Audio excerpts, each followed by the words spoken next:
වනගම් අයිබුවන් 76 වසරේ අධ්‍යාපනය සංஸ்கரணை කරලා නැහැ.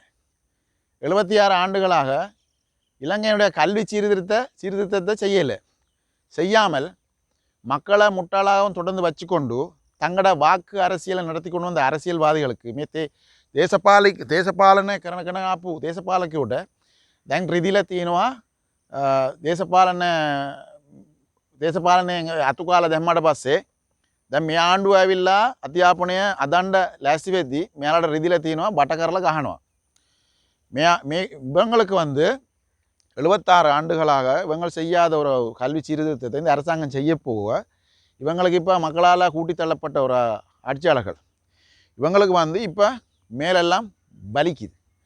அதால் இப்போ எல்லாம் ஓடுபட்டு தெரிஞ்சு பிரதமர் ஹரணி அமரசூரியக்கு எதிரான நம்பிக்கையில்லா பேர்வான தீர்மானத்தை கொண்டு வரத்துக்கு இவங்க முயற்சிக்கிறாங்க.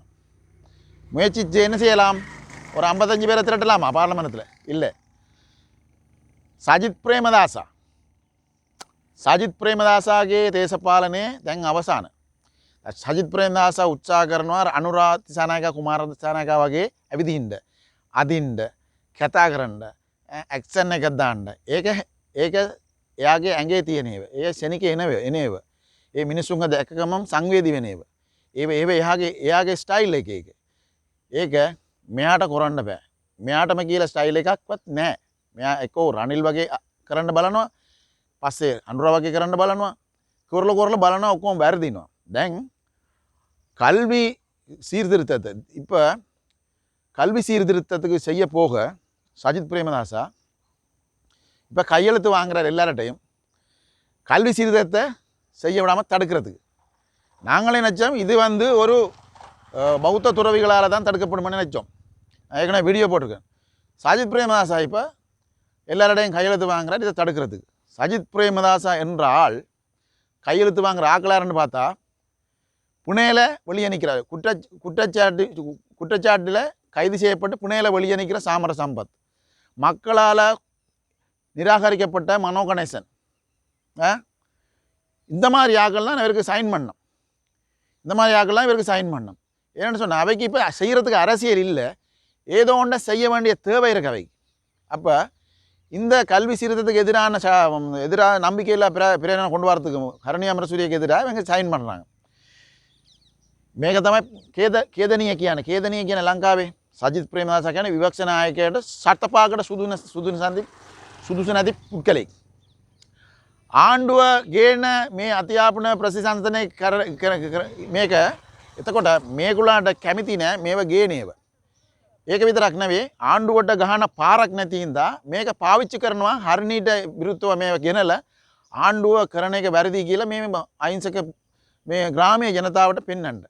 மினுசு புத்திமத் கிராமிய வழி மினுசு புத்திமத் ஏசா மக்கள் வந்து புத்திசாலிகளாக இருக்கிறாங்க. இப்போ அந்த மக்கள் புத்திசாலி இருக்கிறதுக்கு காரணம் என்ன சொன்னால் இந்த அரசாங்கம் மாற்றமே அது பெரிய உதாரணம். ஏன்னு சொன்னால் இவ்வளோ காலமும் மாறி மாறி வாக்களித்து வந்த மக்கள் இந்த முறை இந்த அரசாங்கத்துக்கு இந்த 3 பேர் இருந்த எம்பிமாருக்கு அரசாங்கத்துக்கு கொண்டு வந்து ஜனாதிபதி ஆக்கியிருக்கிறாங்கன்னா மக்கள் புத்திசாலிகள் தான், புத்திசாலி ஆகியிருக்காங்க. ஆகவே மக்களை ஏமாற்ற இயலாது. கல்வி சீர்திருத்தம் வந்து இந்த நாட்டுக்கு தேவையான ஒன்று. மனோ கணேசன் மக்களால் நிராகரிக்கப்பட்டவரால், சாமர சம்பத் குற்றவாளி கூண்டில் நின்று புனேல வெளியே வந்திருக்கிறவரால் අප මතන චාමර සම්බන්ධ ඇවිල්ලා තියෙන්නේ මේකට අසංකරන්නේ ඔය අප පිටින් ඉන්නවුන් තමයි අසංකරන්නේ. හරිද? මිනිස්සු අතුකාල එළියට දාපු මනෝ ගණේශන අතුකාල එළියට දැම්මානේ. ජාතික ලයිස්තුවෙන් ඇතුළට ඇවිල්ලා ඉඳන් අසංකරන ඕකට. හරිද? මෙයාලට මොකද්ද තියෙන ප්‍රශ්නේ? ප්‍රශ්න තමයි ආණ්ඩුවට මොකෙන් හරි ගහන්න ඕන. ආණ්ඩුවට මොකෙන් හරි ගහනවා මේක එල්ලීගෙන ඉන්නවා. ඒක වැරදිලා මොකක් හරි අටමගුලේ මේ මොකක් හරි කුමන්ත්‍රණයෙන් ඕක ඇතුල් වෙලා තියෙනවා. ඒක හොයනවා. හරිද? ඒක දඩුවම් ලැබෙනවා අදාළ අයට. නමුත් මේ අයත් ඒක දන්නවා. මේ අයත් කූට ලේඛනය තමයි මේ අයගේ කූට ලේඛනය තමයි ඒක. ඒ නිසා එයාලා ඒක දන්නවා. දැන තමයි ඔය අසං කරන්නේ. අසං කරලා 55ක එකතු කරන්න පුළුවන් ද දන්නේ නැහැ මේ සජිත් ප්‍රේමදාසට. சஜித் பிரேமதாசாவுக்கு ஒரு 55 பேரை சேர்க்கலும் தெரியும் இந்த இதுக்கு ஆதரவா, ரைட்? இந்த நம்பிக்கையில் பிரேரணைக்கு ஆதரவா. பாராளுமன்றத்தில் 159 பேர் இருக்கிறாங்க அரசாங்கம். இவர் வந்து இது வந்து ஒரு நாடகம். நாங்கள் மக்கள்னு பக்கம் நிற்கிறோம். மக்கள் சொல்லலையே இது பிள்ளைன்னு சொல்லி ஏதோ ஒரு தவறு நடந்திருக்கு, அதை தேடுறாங்க திருத்துறதுக்கு. அதை விட்டு போட்டு இவை வந்து இப்போ இதில் அரசியல் செய்ய முற்படினோம். அப்போ இந்த அரசியல் செய்கிற அந்த விஷயம் வந்து வேண்டிய ஆட்டம் என்னென்னு சொன்னால் எல்லா துரும்பையும் போட்டு பார்த்து ஏழாத கட்டத்தில் இப்போ இதில் வந்து நிற்கணும். சஜித் பிரேமதாச என்ற ஒரு நபர் இந்த எதிர்க்கட்சி தலைவருக்கே ஒரு பொருத்தம் இல்லாத ஒரு ஆள். இங்கே வந்து கூடுற ஆக்களை பாருங்க, ஐக்கிய தேசிய கட்சியில் இருந்தார்கள், ஸ்ரீலங்கா சுதந்திர கட்சியில் இருந்தார்கள். இவங்க 2 பேரும் தான் இந்த 76 ஆண்டு காலம் இந்த நாட்டை ஆண்டு இந்த கல்வி சீர்திருத்தத்தை கொண்டு வராமல் இந்த நாட்டு மக்களை இந்த ஏழை பிள்ளைகளை முட்டாளாக்கி ஆட்டாவோட வச்சும் விவசாயம் செய்ய வச்சு கூலி வேலை செய்ய வச்ச ஆக்கள் ஓலை வேலை ஏலவேலுக்கு பிறகு அதுக்கு பிறகு ஒரு ஒரு தொழில் வாய்ப்புக்கு போகிறதுக்கான கல்வியை இவங்க சீர்படுத்தலை. அப்போ அப்படி செய்தார்கள் தான் இன்றைக்கி சைன் பண்ணுறாங்க. இந்த சஜபையில் இருந்து ஒன்று சஜித் பிரேமதாஸ் தலைமையில் இருந்து ஒன்று. சஜித் பிரேமதாஸ் யார்? ஐக்கிய தேசிய கட்சிக்காரன். சரியா? சாமர சம்பத் யார்? ஸ்ரீலங்கா சுதந்திர கட்சிக்காரன். அப்போ இவங்களெல்லாம் யார்? இவங்களெல்லாம் 2 பேரும் சேர்ந்து இந்த நாட்டை அழிச்ச 2 பேரும் சேர்ந்து தான் இதுக்கு சைன் பண்ணுறதுக்கு முற்படுறாங்க. அப்போ இவங்களுக்கு இடம் கொடுக்கலாமா? நாங்கள் பேசாமல் இருக்கலாமா? இயலாது. அதனால தான் கதைக்கிறோம். கரணி அமரசூரிய போய் மல்வத்தாஸ்கிரிய மாநாயக்க சுவாமி மாசில் அம்பேலா மேக பேதிலி கரலதீனா பிரதமர் போய் மல்வத்த அஸ்கிரிய மாநாயக்கர்கள் வந்து தெளிவுபடுத்திக்கிறாங்க. ஆகவே இது அவங்களால எந்த எதிர்ப்பும் பெற போகிறதில்ல. நான் கடந்த வீடியோவில் சொல்லியிருந்தேன்னா அவங்கள எதிர்ப்பு தெரிவிக்கலாம்னு சொல்லி, ஏன்னா அவங்கள தவறாக வழி நடத்தினா. ஆனால் ஐக்கிய தேசிய கட்சி ஸ்ரீலங்கா சுதந்திர கட்சிக்கு இது என்ன கட்சி பேரில் வந்தால் அவங்க தான் இவங்க 2 பேரும் சேர்ந்து இப்போ தாங்கள் இணைச்சது ஒரு காலத்தில் இவங்க ஆட்சிக்கு வர மாட்டாங்க, 3 பேர் தான் இருப்பாங்கன்னு சொல்லி மக்கள் தெளிவடைஞ்சு இவங்க ஆட்சிக்கு கொண்டு வந்து உட்காரணும். இவங்களை போய் நடுங்கி போய்க்கிறாங்க. ஏன்னா இவங்களை களவு பொய்யெல்லாம் பிடிபட போகுது, இவங்க உள்ளே போகிறாங்க. அதால் தான் இந்த அரசாங்கத்தை ஏதோ ஒரு வழியில் குற்றஞ்சாட்டி இந்த அரசாங்கத்தை மக்கள் மத்தியிலே மக்கள் மனங்களில் இந்த நீக்கணும் பண்ணுறதுக்காகத்தான் இந்த பொய்யான ஒரு குற்றச்சாட்டு. இது ஒரு தவறு நடந்திருக்கு, அதை கண்டுபிடிக்கணும். அதை அது தொழில்நுட்ப பிரச்சனை, கண்டுபிடிச்சு அதுக்கு தீர்வு காணணும். මේක වැරදක් වෙලා තියෙනවා. ඒක ටෙක්නිකල් ෆෝල්ට් එක. ඒක කවුද මේක කරේ? මේක කවුද අතුල් කරේ? මේක අල්ලලා මේකට දඩුවම් දෙන්න ඕන. ඒක නැත්නම් හරණේ අමරසූරිය ඇවිල්ලා මේ වගේ මුන් වගේ හොරකම් කරලා නැහනේ. මුන් වගේ තක්කඩිකම් කරලා නැහනේ. මුන් වගේ මිනි මරලා නැහනේ. මිනිස්සුව රවටලා නැහනේ 76 වසරේ. ඉතුමිය හොඳ උගත් කාන්තාවක්. ඉතුමිය කරගෙන යන වැඩපිළිවෙල මේ රටේ අනාගත පරපුරට මුට නෙවෙයි. මුන් නාකි 70 කියනවා අසංගරනවා මේ හරණේ අමරසූරියට විරුද්ධව විශ්වාසමංග යෝජනාව කියන්නේ. ගෙනලා බලංගෝ 55 එකතු කරන්න පුළුවන්ද?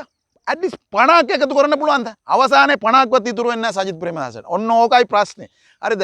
ඒක තේරුම් නැතුව මේ අසංගරලා කාවද රවට්ටන්නේ? මේ රටේ මිනිස්සු රවට්ටන්නේ. මේ රටේ මිනිස්සු මුලේ පැහැදිලි වෙලා තමයි මේ ආණ්ඩුව ගෙනාවේ. මිනිස්සුන්ට මුලේ පැහැදිලා. හරිද? ඒ නිසා இந்த நாட்டில் மக்கள் புத்திசாலியாக மாறினபடியாக தான் இவ்வளோ காலம் புத்திசாலியாக இல்லாமல் மக்கள் சொன்னாங்களுக்கு ஓட்டு போட்டு இந்த நாட்டை சீரழிச்சு போட்டு இப்போ புத்திசாலியாக மக்கள் மாறினபடி தான் இந்த அரசாங்கத்தை கொண்டு வந்தாங்க. இந்த அரசாங்கம் தான் இப்போ கல்வி சீர்திருத்தத்தை கொண்டு வருது. இந்த சீர்திருத்தத்தை கொண்டு வர விடாமல் ஏதோ ஒரு வழியில் தடுத்து அரசாங்கம் ஃபெயில்னு சொல்கிறதுக்கு தான் இவங்க முயற்சிக்கிறாங்க. இந்த கையெழுத்து போகிறது என்னத்துக்கு? சஜித் பிரேமதாசா கையெழுத்து போகிறது என்னத்துக்கு? அவர் அடுத்த முறை அவர் நினைச்சுக்கிறார் 2029 ஜனாதிபதி ஆகலாம்ண்டு. கனவிலை நடக்காது. ஜனாதிபதி ஆகிற கனவிலை நடக்காது. சஜித் பிரேமதாசா எந்த காலத்திலையும் ஜனாதிபதி ஆக மாட்டார். அதுதான் உண்மை. அனுரா மாதிரி நடக்கிறது, அனுரா மாதிரி பேசுறது, அனுரா மாதிரி பார்க்கறது அவருக்கு வந்து இயற்கையாக அந்த உடம்பில் அது இருக்குது. இவர் கொப்பி அடிச்சு ஒன்று தெரிகிறார். இவருக்குன்னு சுயமாக ஒன்றும் கிடையாது. இவர் போகிறது இப்போ கொஞ்ச நாளாக இவரை வீடியோ பார்க்குறேன். இவர் அனுரா மாதிரி நடக்கிறது, அனுரா மாதிரி பார்க்குறது, அனுரா மாதிரி திரும்புறது நடக்காத ஒன்றுக்கு ஆசைப்படுறார் அவர். இவர் அப்படியெல்லாம் செஞ்சால் மக்கள் வாக்கலை. மக்களுக்கு விளங்குது இவர் நடிக்கிறான்னு சொல்லி, மக்களுக்கு விளங்குது இவர் ஒரு முட்டாளன்னு சொல்லி மக்களுக்கு விளங்குது. அப்போ இவர் மக்களுக்கு நடிச்சு கொண்டிருக்கிறார். ஆகவே இவர்கிட்ட நடிப்பேன்னு எடுப்படாது. மக்கள் மத்தியில் இவர் நடிப்பு எடுப்படாது. சும்மா சைன் பண்ணி பாராளுமன்றத்துக்கு காலத்தை வீணடிச்சு மக்களை ஏமாற்றி இதெல்லாமே தவிர இந்த ஆட்சி ஒன்றும் செய்யலாது. கல்வி சீர்திருத்தம் வந்தே தீரும். அதில் எந்த மாற்றமும் இல்லை. அது வந்தே தீரும். கல்வி சீர்திருத்தம் இல்லாமல் இந்த நாட்டை முன்னேற்ற இயலாது. ஜனாதிபதி அவர்கள் நேற்று வந்து அனுராதபுரம் டிஸ்ட்ரிக்ட்டுக்கு வந்து கன்னடங்களில் இதாண்டு போய் கல் வச்சு அழிஞ்சு போன வீடுகள் எல்லாத்தையும் பார்த்துட்டு போய்க்கிறார். அவங்களுக்கு காசு கொடுக்குறேன் அந்த இதெல்லாம் உத்தரவாதங்கள் அழைச்சிட்டு நேரடியாக வந்து சந்தித்து மக்களை பேசி போட்டு போய்க்கிறார். நிறைய விஷயங்கள் நடக்குது. ஆனால் இவங்களுக்கு செய்யலாது. இவங்க இவ்வளவு மக்களுக்கு நிவாரணம் கொடுக்க போகிறதும் இல்லை, மக்களுக்கு இவ்வளவு வேகமாக அபிவிருத்தியை செய்ய போகிறதும் இல்லை, அழிஞ்சதுகளை திருத்தி கொடுக்க போகிறதும் இல்லை. இவங்களால் இயலாது. இவங்க தாங்கள் கொள்ளையடித்து தாங்கள் சுகபோமாக வாழ்ந்த காலம்தான். அதால் தான் தமிழ் முஸ்லீம் சிங்கள எம்பிகள் எல்லாரும் சேர்ந்து கட்சி பேதம் எல்லாமே சேர்ந்து இதுக்கு சைன் பண்ண வராங்க. ஏன்னு சொன்னால் இவங்களுக்கு வேணும் இந்த ஆட்சி அகற்றணும். அவங்க 2 பேரில் யாராவது இருந்தாலும் அவங்களுக்கு எல்லாம் கிடைக்குமா அவங்களுக்கு? சரி, அவங்க சுகபோகமாக வாழ்ந்து கொண்டிருப்பாங்க. அதால் தான் இந்த ஆட்சி அகற்றணும். இந்த ஆட்சி ஏதோ ஒரு வழியில் மக்கள் மனதிலேருந்து நீக்கணும். இந்த மக்கள் வாக்கு வங்கியை குறைக்கணும். இந்த ஆட்சியை அடித்து விரட்டணும். என்று பார்க்குறாங்க. ஆனால் இவங்களால் இயலாது. இவங்களை என்ன தான் செய்தாலும் அது நடக்க போகிறதில்ல. மக்கள் தெளிவாக இருந்தால் எல்லாமே சரியாக நடக்கும். இப்போ வந்து மாநாயக்க ஆமத்தூர்களை வந்து போய் தெளிவுபடுத்திக்கிறாங்க.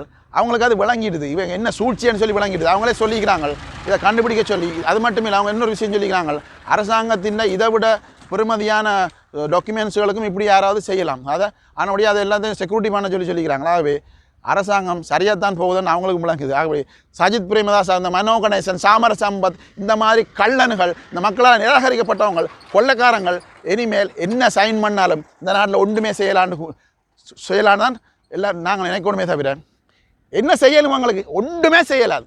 இவங்களுக்கு என்ன செய்யலாம்? மஹிந்துக்காகவும் ரணிலுக்காகவும் இவங்களுக்கு ஓடிப்பட்டு திரிகிறாங்களே தவிர சஜித்துக்காக இல்லை. ஆனால் சஜித் நினைக்கிற தனக்காக ஓடுபடுத்துகிறாங்கன்னு சொல்லி මහින්ද රාජපක්ෂටයි රනිල්ටයි කොට්ටල්ලන උන්දමයි බටේ මේ සජිත් පස්සේ දුවන්නේ. මොකද සජිත්ට මේ ජනාධිපති කරන්නද? නෑ, සජිත්ට ඒක තේරෙන්නේ නෑ. උන් අවස්ථාවාදී. හරි, සජිත්ට ඒක තේරෙන්නේ නෑ. සජිත් මෝඩයා වගේ මුන් කියන පදයට නටනවා. හැබැයි ගිහිල්ලා නවතින්නේ කොහෙද? මේ පාර්ලිමේන්තු මන්ත්‍රීකමත් නැතුව තමයි සජිත් නවතින්නේ. ඒක තමයි ඇත්ත. சரியா? பாராளுமன்ற உறுப்பினர் கூட பதவி இல்லாமல் தான் கடைசியில் சஜித்துக்கு போமே தவிர ஜனாதிபதி கனவு வந்து ஒரு காலம் நிறைவேறாது. நன்றி, வணக்கம்.